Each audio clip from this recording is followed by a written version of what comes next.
Una vez culminado el procesamiento, nos vamos a la etapa de postprocesamiento, donde vamos a ver qué nos entrega la herramienta como interfaz gráfica, qué resultados nos da y por qué es tan versátil esta herramienta. Si lo pensamos como herramienta que vamos a llevarnos y aplicar en nuestra práctica, en nuestro ejercicio profesional.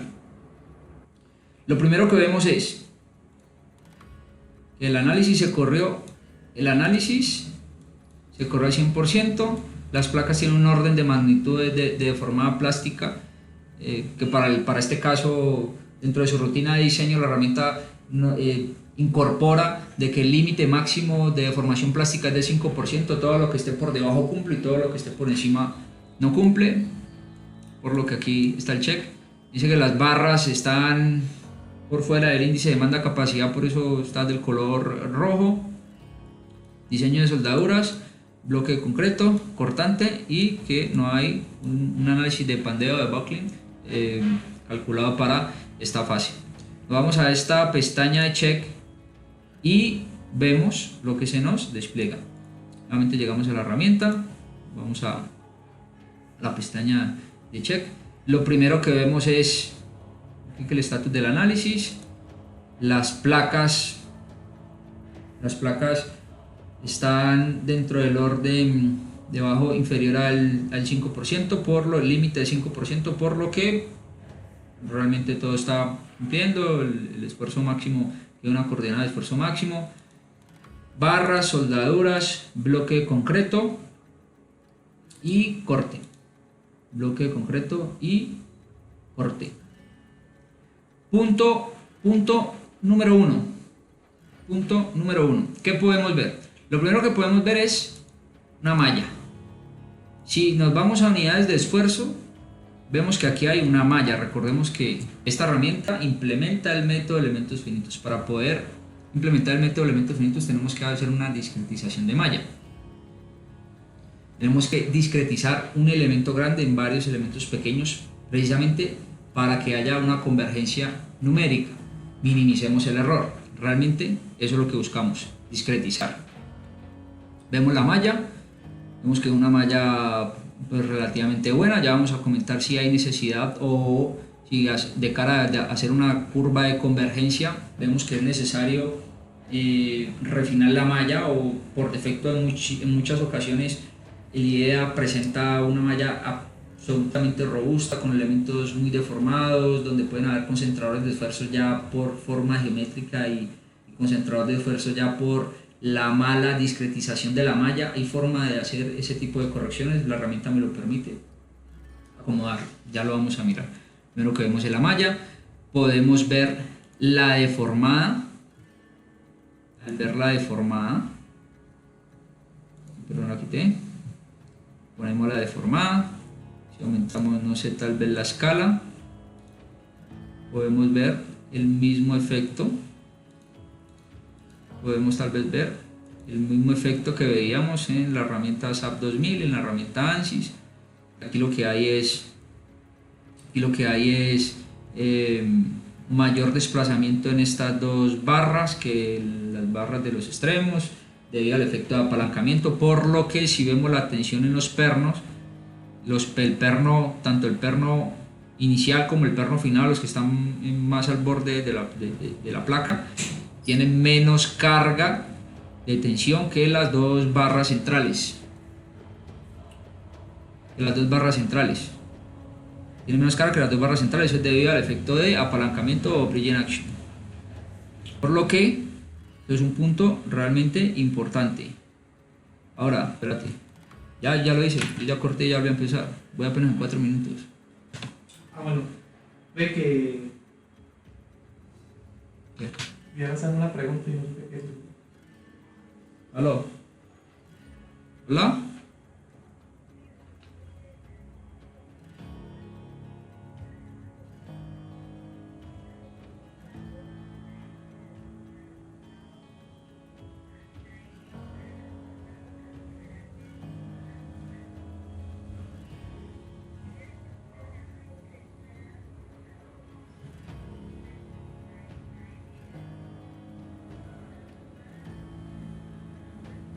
Monta- exacto, montador de estructuras. Ajá.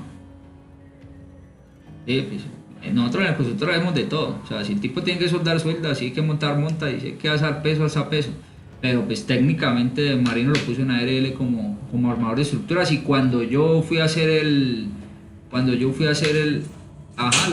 reporte que yo te mandé, yo le puse lo mismo. Yo le puse que él era armador de estructura, ajá, que es, sí, es lo que está en ARL, ajá.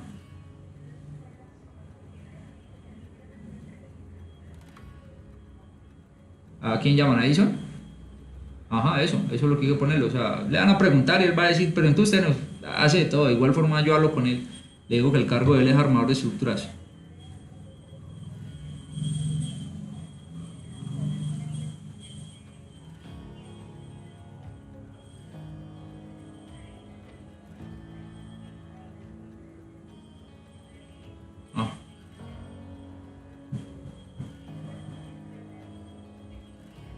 Ah, bueno, listo, hágale. Listo, breve, todo bien, chao.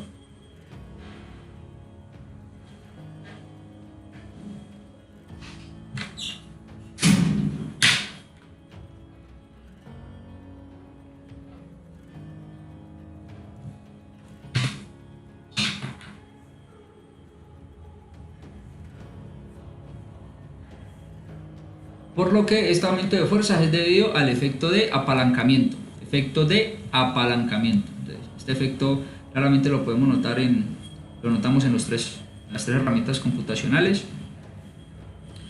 Y podemos ver, si ponemos tal vez una escala no deformada, y seleccionamos la placa, vemos acá en esta zona, aquí tenemos el contorno de esfuerzos de von Mises. Y vemos que estamos en una zona alrededor de unos 175 a 200, tal vez 10 megapascales. Por lo que ese número es muy inferior al punto 9 FY, que ya lo habíamos identificado con las otras dos herramientas computacionales. Algo aquí muy válido es ver, por ejemplo, la deformación plástica, que de interesante me arroja la herramienta es el esfuerzo en el concreto. Recordemos que la ecuación J82 vemos la máxima fuerza de aplastamiento que se permite transmitir al concreto, que soporta el concreto. La herramienta lo hace realmente bien, tiene este chequeo incluido. Simplemente le damos aquí en esta pestaña y vemos cómo me indica de que esa fuerza máxima, esa fuerza de 8.3 megapascales es menor a, en este caso, 27.6, que es la del concreto. Esa resultante es 43.6. Entonces 28.4 es 46 multiplicado por 0.85 y por la raíz cuadrada de esos valores, tenemos que ese valor es 28.4 y es mayor a los 8.3 que se está a los 8.3.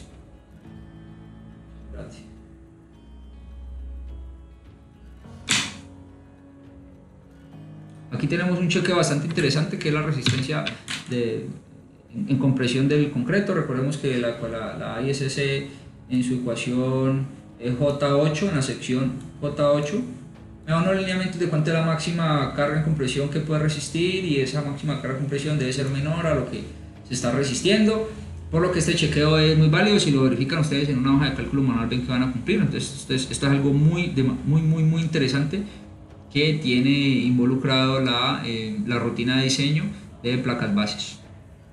Ahora, ¿qué podemos hacer? Si vemos realmente los chequeos, vemos que la placa base cumple. Entonces lo que podemos hacer es, por ejemplo, podemos bajar el espesor de la placa. Ya vamos a hacerlo. A ver hasta dónde, cuál podría ser el límite máximo permitido, por ejemplo, o por medio de la rutina de diseño de esta herramienta. Estas barras, recordemos que la habíamos definido como una 0A490. Esas barras no son una 0A490.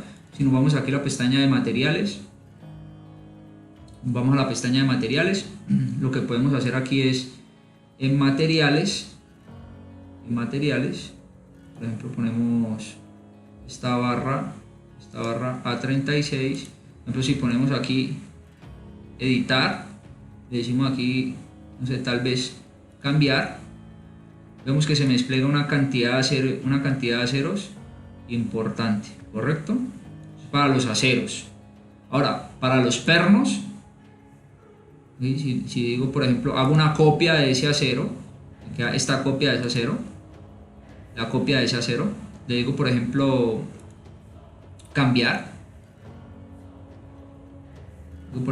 Tengo la posibilidad de ver, por ejemplo, estas barras que son las típicas barras B7, son a grado una 193, o puedo, por ejemplo, tener unas barras F1852 o 2280. Aquí en este cuadro derecho puedo, por ejemplo, editar, tengo cuál es la afluencia de la barra, cuál es la rotura, cuál es el porcentaje de deformación, cuáles son las especificaciones que me dice el estándar americano para esas barras. Perfectamente las puedo editar, puedo poner y puedo salvar mi material, ponerle otro nombre para después asignárselas al perno. Para este caso, para este ejercicio, vámonos con esta barra, decimos OK, tengo esta barra. Ahora el perno, tengo este perno, puedo, por ejemplo, crear una copia de ese perno puedo decirle, vení que lo voy a editar, digo editar el perno, le puedo poner un nombre, puedo decirle que esto es una barra B7, por ejemplo, y le pongo el acero que acabo de especificar. Puedo especificar el diámetro, para este caso el diámetro es 1,5 pulgadas, que son 38 milímetros. Vamos aquí 1,5 pulgadas, pues efectivamente son 38.1 milímetros.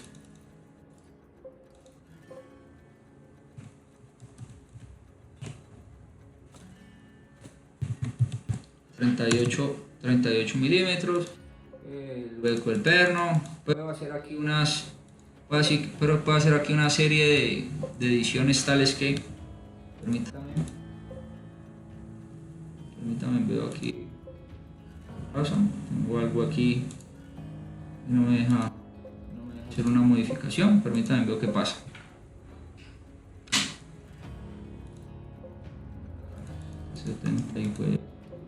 Hombre, ¿qué pasó?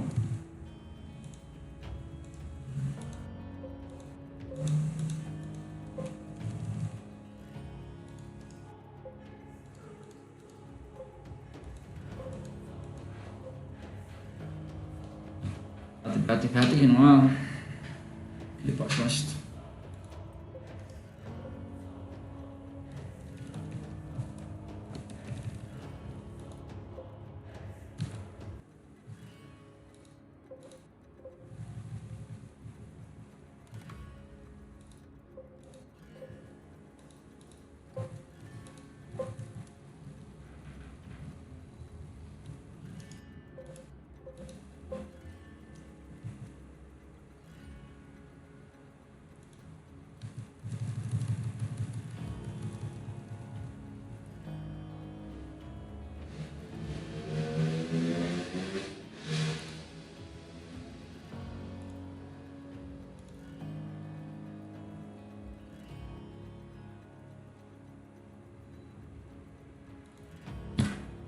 Listo. Para este caso puedo editar todas estas variables que están aquí y ya está asignado el nuevo material al diámetro pertinente de la barra que sea de mi interés. Ya vemos cómo podemos concurrir con estas variables. Nos vamos aquí nuevamente a la etapa de diseño, vemos que todo esté correcto, dejamos la barra tal como está y volvemos a correr el modelo, porque una vez entramos a la edición de material, el modelo vuelve y se nos descorre, por decirlo así, pierde el análisis y hay que volverlo a reconstruir, hay que volver a correr el modelo. De las barras, ¿por qué no cumplen? Si nos vamos aquí en la lista de chequeo, aquí en barras, tocamos aquí en el más y podemos tener una lectura.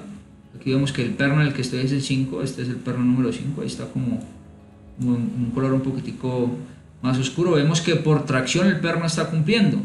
Este perno está exigido a 310 kN, cerca de 31 toneladas, y él puede resistir 52 toneladas, por lo que índice de demanda-capacidad estamos realmente bien por ese estado tensional. Por ejemplo, vemos el perno 7 y entramos al perno 7. Vemos que el perno 7 0, vemos que el perno 6, por ejemplo, tiene 31 toneladas. Vemos, por ejemplo, el perno A11, que son estos de aquí de los extremos, que tienen un mayor componente axial debido al efecto de apalancamiento. Se exigen a 47 toneladas, pero el perno resiste 52, por lo que por tracción estarían bien. ¿Qué está pasando? ¿Por qué no cumplen? Si seguimos bajando, hay una serie de requisitos de arrancamiento en tensión, por lo que el concreto no es capaz por sí solo de aguantar esa componente en tensión, y hay una falla, una fractura por arrancamiento en el concreto. Por eso los pernos no están cumpliendo. Todas estas ecuaciones son, digamos, relativamente fáciles de entender si nos vamos a la ACI 318 en su más reciente versión. Vemos, identificamos, logramos entender qué es cada cosa, hacemos nuestra programación en una hoja de cálculo realmente sencilla, y vemos que es absolutamente complejo, por más volumen de concreto grande que tengamos, de que ese arrancamiento se dé. Por lo que la norma me dice, ven, y si no lo puedes cumplir, ponernos aceros de refuerzo tal de que esa tensión se traslade de las barras roscadas, de las barras de anclaje, a unas barras que le van a suplir lo que el concreto le hace falta. Por lo que lo correcto es, y entramos al setup, le decimos que no tome en cuenta ese efecto. Al decir que no tome en cuenta ese efecto, vuelve y se pierde todo el análisis. Damos clic en calcular y vemos que algo mágico pasa, y es que las barras ya pasan de estar en rojo a estar en verde, y vemos que las barras están exigidas al 90%. Por ejemplo, una barra que está exigida al 90% probablemente esta no es. Vemos otra, esta tampoco es. Vemos otra, esta barra que está acá, están exigidas al 90%, están exigidas a 477 y tenemos disponible 52, por lo que eso es alrededor del 90% la resistencia, y cumplimos.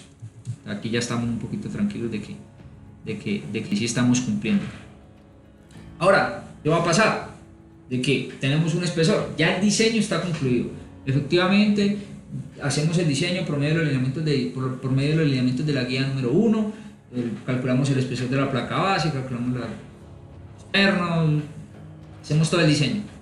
Nos llevamos esos resultados a una herramienta como lo es LIDA estática, que es muy fácil de resolver, de configurar, es muy fácil de entender, es muy intuitivo, es una herramienta extraordinaria. Tiene este chequeo no lo tiene ni ANSI ni lo tiene. Realmente ANSI no es una herramienta de diseño, ANSI es una herramienta de modelamiento por elementos finitos.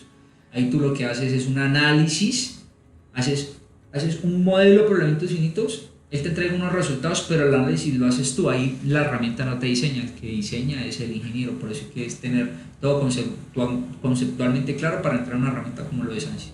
En SAP 2000 pasa exactamente igual, la herramienta no te diseña, el que diseña eres tú como ingeniero, es el que tienes que tener todo absolutamente claro para poder entrar a una herramienta como esas y extraer la información que realmente tú necesitas para ponerla en tu diseño estructural. Ahora, una herramienta como LIDA estática es muy fácil de hacer todo el proceso de preprocesamiento, procesamiento y postprocesamiento, y la herramienta diseña por mí, me da unos colores donde verde cumple, rojo no cumple, me da el chequeo de esfuerzos en el concreto, me da el chequeo en la parte de compresión de concreto, el chequeo de las barras de anclaje, la placa base, o sea, me entrega ya una serie de cosas que para mí es muy fácil, es muy intuitivo verificar, pero si tengo conceptualmente claro lo que requiero y lo que me exige la norma, cuáles son los lineamientos y cuál es la filosofía que hay detrás, puedo hacer unos ajustes y unas modificaciones para decir, bueno, como por ejemplo, sé que el arrancamiento nunca va a cumplir porque ya filosóficamente ya lo tengo claro, ya sé que por más que no puedo cumplir, entonces voy a poner esos aceros de refuerzo, entonces puedo obviar ese chequeo en la herramienta, simplemente desactivo esa opción y puedo estar, digamos, con la tranquilidad que estoy haciendo las cosas realmente bien. Ahora, para finalizar, lo que podemos hacer en una herramienta como esta, que corre realmente fácil, o sea, el algoritmo es de, el modelamiento que hacen son elementos placa, por lo que la velocidad de procesamiento en SAP en esta herramienta es muchísimo mayor que la velocidad de procesamiento de una herramienta como el ANSYS, por lo que ahí tengo elementos tipo sólido, entonces tengo más ecuaciones diferenciales que resolver que con estas dos herramientas. Aquí perfectamente puedo disminuir el espesor, por ejemplo, poner un espesor de lo que hicimos en el anterior modelo fue pasar de 70 milímetros a 50 milímetros, de 50 milímetros a 38 milímetros, en 38 milímetros vimos que ya no cumplíamos, entonces pongámosle unos rigidizadores, ya todo depende de la idea conceptual y lo que nosotros queramos y pretendamos con estos diseños, porque al final entre más horas de diseño invirtamos a un análisis es porque realmente vamos a tener un beneficio en optimizar espesores, en tener esa exactitud en nuestros análisis y disminuir un poquitico realmente la incertidumbre, porque definitivamente siempre vamos a tener incertidumbres. Algún pensamiento poco filosófico, aquí ponemos tal vez 50 milímetros, vemos que el espesor baja y ponemos por ejemplo a calcular el modelo.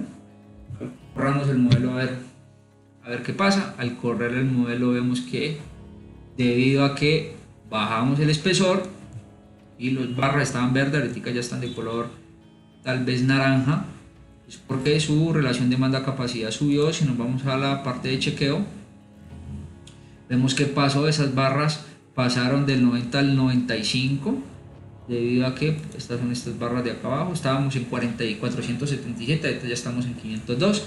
¿Qué pasó? Teníamos una placa más gruesa de 70 milímetros que el espesor inicial, bajamos una placa de 70 milímetros, al disminuir ese espesor se nota más el efecto de apalancamiento porque tengo ya más flexibilidad en la placa, entonces se va a permitir más el despegue entre la superficie del pedestal, la superficie de concreto con la superficie de la placa base, de la parte inferior de la placa base, entonces se va a permitir más despegue, por lo que se va a deformar más y se va a pronunciar más, se va a notar más, se va a ver más ese efecto de apalancamiento, que esa inestabilidad en la placa lo que me hace es incrementar las fuerzas en esas barras, por lo que pasamos de 477 a 502 kN, por lo que el índice de demanda-capacidad pasó de 90 a 95.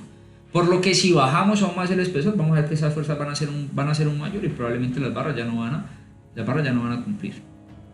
Ahora, ¿qué pasó aquí con el concreto? Lo que pasó aquí con el concreto lo podemos ver aquí en el bloque concreto. Teníamos 8, ya pasamos a 9 puntos, es clarísimo.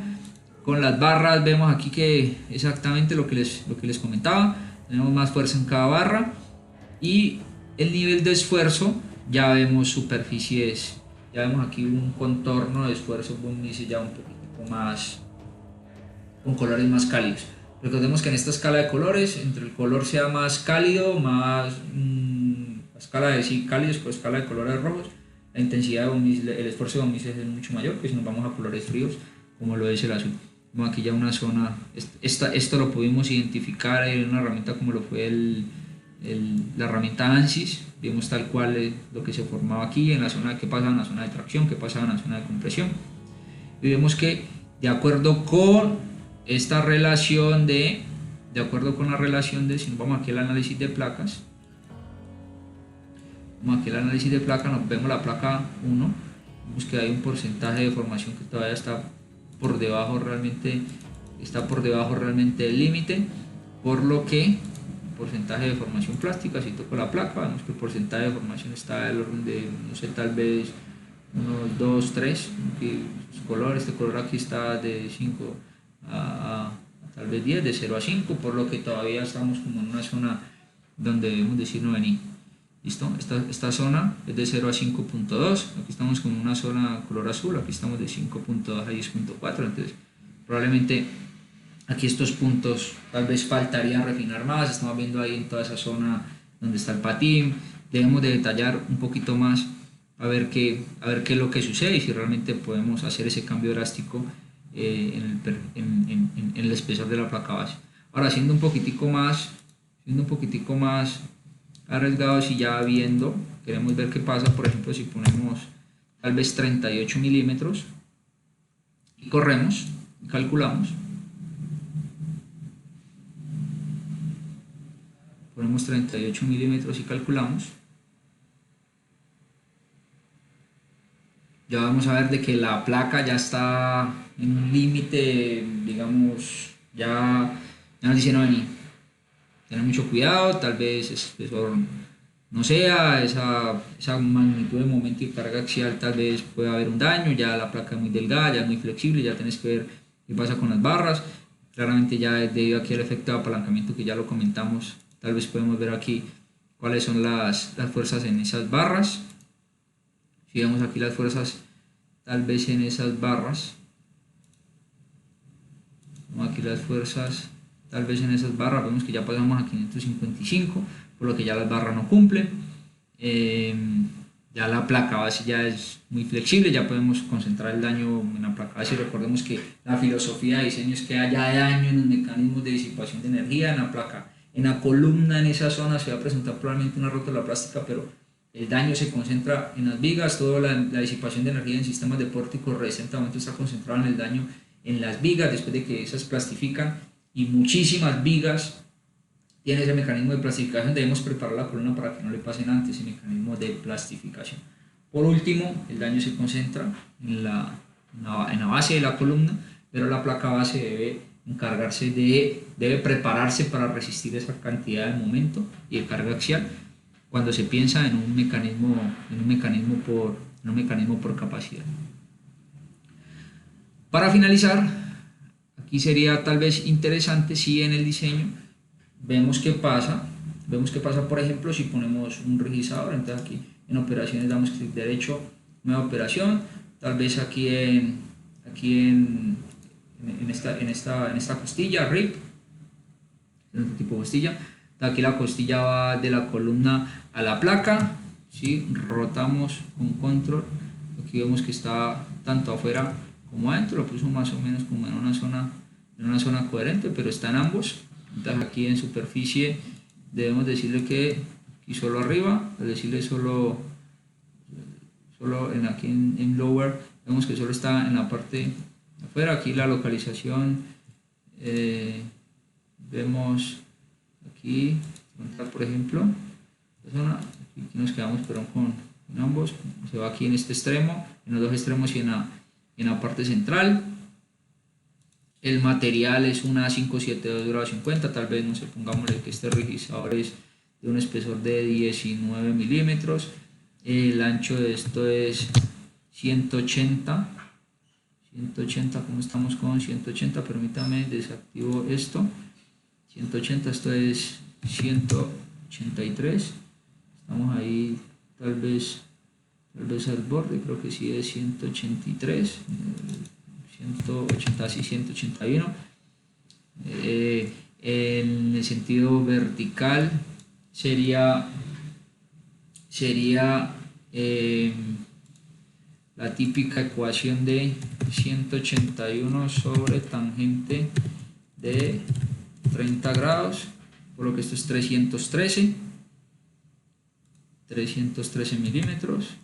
Tenemos 313 milímetros hacia arriba. Tal vez aquí sería interesante poner unos chaflanes de 25 milímetros, y lo que nos resta es copiar esto, copiamos esto aquí en el Rec 2 y ponemos que esto va en el otro patín, pero aquí entonces vemos que ya los rigidizadores quedaron puestos sobre la columna, y lo que nos resta es, pongámosle un filete de soldadura, tal vez, no sé, unos 8 milímetros podría ser. Ponemos un filete de soldadura y lo que nos resta es correr el modelo. Calculamos. Ya pasamos de tener una placa de 70 milímetros, tal vez una placa de 50 milímetros. Ahora estamos en una placa de 38 milímetros. Era muy flexible. Ponemos unos rigidizadores a ver qué pasa. y mandamos a correr el modelo. Para eso vemos, por ejemplo, un contorno de esfuerzos, vemos deformaciones plásticas, vemos que aquí se presentó una singularidad y tenemos que verificar qué pasó con esa singularidad. Vamos a revisar qué pasa con la singularidad y nos vemos en un siguiente video.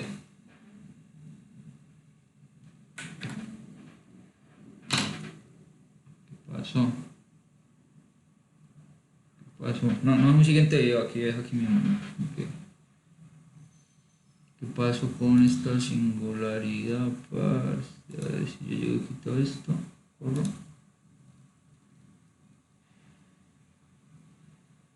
Singularidad. ¿Qué pasó, güey? Está pasando algo, parce.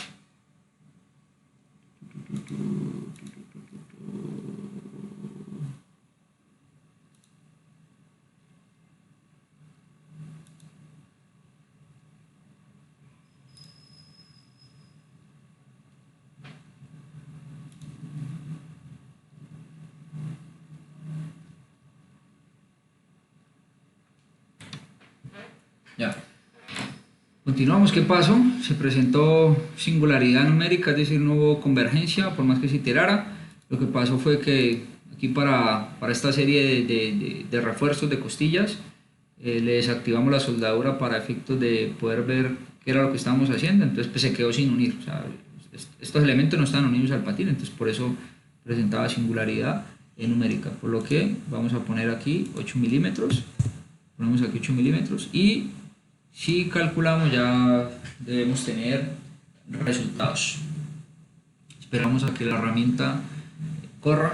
Vemos que la velocidad de procesamiento es tal vez unas 10 a 20 veces lo que es la herramienta, por ejemplo, una herramienta como ANSYS y como SAP2000 también de igual, es absolutamente rápida. Vemos aquí que nuevamente ya al tener esos registradores el efecto de apalancamiento disminuye porque ya tengo ese registrador que me sirve como un puntal y no me deja deformar. La placa base. Si tratamos de ver tal vez una deformada y aumentamos, no sé, tal vez la escala un poco, aumentamos, no sé, tal vez la escala, vemos cómo